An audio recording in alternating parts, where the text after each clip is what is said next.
पिछली किस्त में हमने दुर्गर देश की ऐतिहासिक सीमाओं तथा उसकी संरचना के बारे में जाना, तो इस पर हमारे ही कई दर्शकों के सवालात थे कि क्या कश्मीर का क्षेत्र ऐतिहासिक रूप से दुर्गर से नहीं जुड़ा हुआ, क्योंकि हमने उस पर तो प्रकाश डाला ही नहीं।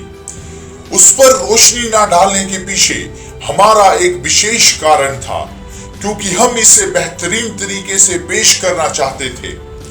आज हम कश्मीर की उस पवित्र घाटी के बारे में बताएंगे जो दुर्गर से इस प्रकार से संबंधित है जैसे कि इंद्र वाहन से, प्रकाश सूर्य से या रुधिर रक्त कोशिकाओं से। समय के साथ साथ कुछ अनिष्ट भाव रखने वाले लोगों ने कश्मीर को दुर्गर से ही अलग बताने का प्रयास किया, जो किसी भी प्रकार से स्वीकार्य नहीं। सत्य पर अगर चला जाए तो हमारी भूमि इतनी पावन है कि इसको सबसे पहले देवों, फिर नवनाग, फिर यक्ष व गंधर्व आदि ने निवास के लिए चुना।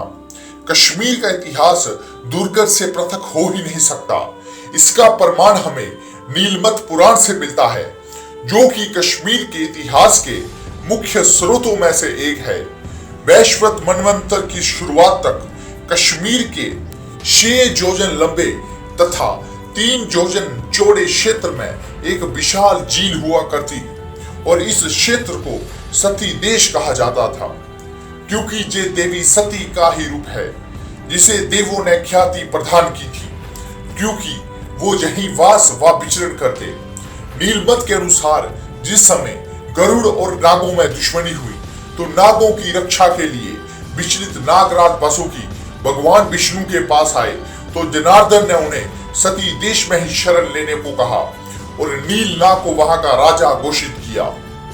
इसी सती देश को बाद में कश्मीर कहा गया, जब कश्यप ऋषि ने जलोद्भव नामक दैत्य पुत्र का संहार त्रिदेवों की मदद से कराया। इसी दौरान अनंत अर्थात शेषनाग ने हल की मदद से पर्वत को चीर सारे जल को खाली किया। जो प्रजापति को का भी कहा जाता और कश्यप भी प्रजापति हैं, इसलिए उनके द्वारा बसाई भूमि कश्मीर कहलाई।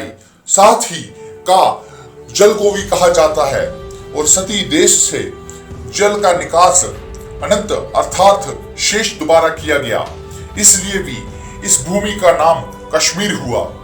वहीं कश्मीर को खसीर कशीर भी कहा जाता। इसका संबंध खस प्रजाति से जुड़ा हुआ है, लेकिन इसके बारे में हम विस्तार में बाद में बताएंगे। वहीं अगर इन सब बातों को एक तरफ रखें और भौगोलिक शास्त्र की तरफ रुख करें, तो हमें एक समय में पूरी घाटी के जीर्ण होने के प्रमाण मिलते हैं।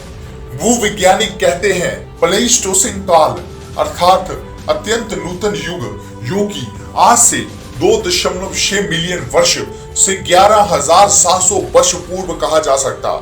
इस दौरान पीर पंजाल श्रेणी ने इस क्षेत्र में प्राकृतिक जल निकासी को अवरुद्ध कर दिया और 5,000 वर्ग किलोमीटर में एक झील का निर्माण किया, जिसकी बाद में जब प्राकृतिक बदलाव के कारण निकासी हुई तो आज की घाटी का निर्माण हुआ।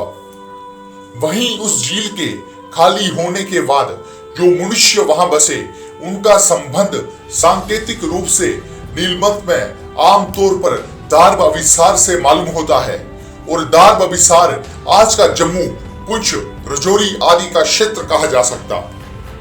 इससे एक बात और साबित होती है कि कश्मीर के बाशिंदे डोगरों से अलग थलग है ही नहीं।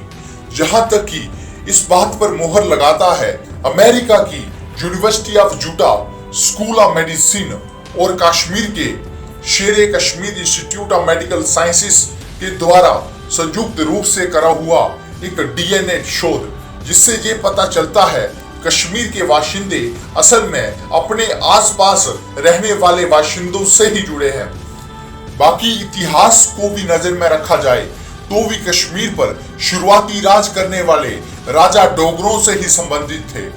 जैसे जम्मू के राजा पूरनकरण घाटी में प्रशासनिक परिस्थितियों से परेशान कश्मीरी पंडितों के अनुग्रह पर अपने पुत्र राजा दयाकरण को कश्मीर का शासक बनाते हैं। राजा दयाकरण की पीढ़ी ने 650 वर्षों तक कश्मीर पर एक छत्र राज किया, तो वहीं इसी वंश से जुड़ी शाखा ने इस परंपरा को आगे बढ़ाया और संपूर्ण रूप से कहें तो डोगरों से जुड़े 52 राजाओं ने लगभग 1266 सालों तक वहां राज किया, जिसके काल के बारे में हमें कलहन की राजतरंगिणी की पहली किताब के श्लोक 54 से पता चलता है। वहीं जम्मू वर्ष क्रमिक इतिहास से पता चलता है कश्मीर के गोनंद भी असल में डोगरा वंश से ताल्लुक रखते थे। तो इन बातों को जानते हुए हम ये कैसे कह सकते हैं कि कश्मीर दुर्गर का हिस्सा नहीं। इतिहास में जब जब कश्मीर पर कोई आपदा आई तो इसका पहला सगा जो हुआ वो डोगरा ही रहा। डोगरों का कश्मीर से संबंध कभी ना टूटने वाली डोरी समान है। कश्मीर के ही शारदा क्षेत्र में राजा ईश्वर के ग्रह में दुर्गर आदिपति राज राजेश्वर शेष अवतार कालीवीर अवतरित हुए। कालीवीर ही समस्त दुर्गर व इससे संबंधित क्षेत्रों के आदिपति हैं। संबंधों की परिभाषा पर जाएं तो ये क्रम काफी लंबा है, जो हम कालिटिक्स समय के साथ साथ धीरे धीरे सामने लाएंगे।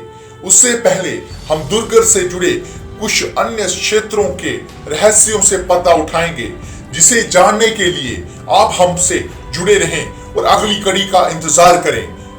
जय दुर्गर देश। कालिट्रिक्स तैयार हैं